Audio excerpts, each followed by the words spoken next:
அனைவருக்கும் வணக்கம். இப்போ சமீப காலமாக ஒரு குற்றம் நிகழ்ந்து கொண்டிருக்கிறது. அது என்னன்னு பார்த்தீங்கன்னா, உங்கள் ஃப்ரெண்ட்ஸ் கிட்டேருந்து உங்கள் வாட்ஸ்அப்லையோ டெலகிராம்லையோ ஒரு ஹாய் அப்படின்னு ஒரு மெசேஜ் வரும். நீங்கள் வந்து அந்த ஃப்ரெண்ட்ஸ் கிட்டேருந்து தான் வந்திருக்கு அப்படின்னு நினச்சி அதை ஓப்பன் பண்ணி பார்ப்பீங்க. அதுக்கப்புறம் அது கீழே வந்து ஏதாவது ஒரு ஃபோட்டோஸை வந்து இருக்கும், அதை வந்து கிளிக் பண்ணுங்கள். இல்லாட்டி ஏதாவது ஒரு லிங்க் அட்ரஸ் இருக்கும், அதை கிளிக் பண்ணுங்கள். இல்லை லிங்க் கோடு கொடுங்க அப்படின்னு சொல்லி ஏதாவது ஒன்று கேட்டு அந்த ஒரு லிங்க் வந்து உங்களுக்கு வரும்.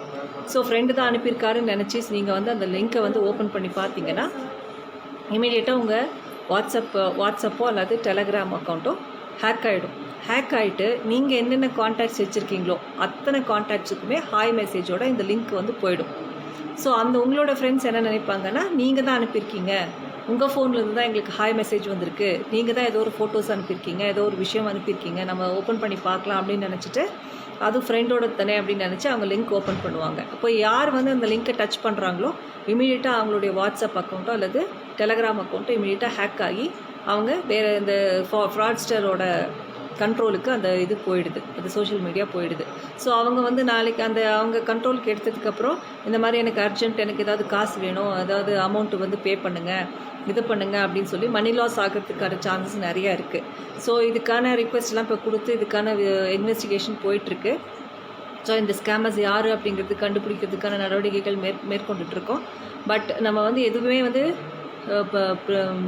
ப்ரிவென்ஷன் இஸ் பெட்டர் தேன் க்யூர்னு சொல்லுவாங்க. ஸோ அந்த யாருன்னு கண்டுபிடிச்சி நம்ம ஏதாவது ஏமாந்து பணம் லாஸ்ட் ஆனதுக்கப்புறம் ஒரு அக்யூஸ்டு தேடி அலையிறதுக்கு பதிலாக நம்ம முன்னாடியே விழிப்புணர்வாக இருந்துட்டால் இந்த ஒரு க்ரைமைவே நம்ம தவிர்த்திட முடியும். ஸோ இது மாதிரியான குற்றங்கள் இப்போ இந்த 2 நாளாக நமக்கு புகார் வந்துகிட்டே இருக்குது. அதனால் எல்லா பொதுமக்களுக்கும் நான் என்ன சொல்கிறேன் அப்படின்னு பார்த்தீங்கன்னா, தயவு செஞ்சு ஏதாவது ஃப்ரெண்டுக்கிட்டேருந்து ஹாய் மெசேஜ் வருது, ஏதாவது டவுன்லோட் பண்ணுங்கள், ஏதாவது கிளிக் பண்ணுங்கள் அப்படின்னு லிங்க் வந்ததுன்னா அதை அவாய்ட் பண்ணிவிடுங்க. அந்த லிங்க்கை யாருமே நீங்கள் டச் பண்ண வேண்டாம். இந்த மாதிரியான ஒரு க்ரைம் இப்போது சமீபமாக போயிட்டுருக்கு. அதனால் எல்லாருக்குமே இது ஒரு விழிப்புணர்வு. இது வந்து நீங்கள் மட்டும் தெரிஞ்சுட்டு வச்சுட்ருக்காதீங்க. இதை பார்த்த உடனே எல்லா உங்கள் நண்பர்கள், உங்களுடைய சொந்தக்காரங்க, அக்கம் பக்கம் எல்லாருக்குமே தெரிவிங்க. இந்த நீங்கள் ஒன்ஸ் நீங்கள் தொட்டாச்சுன்னா உங்கள் ஹேக் ஆகிடுச்சுன்னா உங்கள் அத்தனை ஃப்ரெண்ட்ஸுக்குமே அந்த ஹாய் மெசேஜ் போயிடும். அப்போ எல்லாருமே நீங்கள் தான் அந்த மெசேஜ் அனுப்பியிருக்கீங்கன்னு நினச்சி அது ஓப்பன் பண்ணிவிடுவாங்க. ஸோ அதனால் அப்படி ஹேக் ஆகிடுச்சுன்னா உங்கள் வாட்ஸ்அப்போ அல்லது இன்ஸ்டாகிராமையோ டெலகிராமையோ யாராவது வேறு ஒருத்தர் கண்ட்ரோல் எடுத்துட்டாங்கன்னா அவங்க வந்து எங்களுக்கு வந்து ரொம்ப எமர்ஜென்சி, ஒரு பணம் கொடுங்க, ஒரு இதுக்கு காசு வேணும் அப்படின்னு உங்கள் நண்பர்கிட்ட கேட்டு பணம் பறிப்பதற்கான வாய்ப்புகள் அதிகம் உண்டு.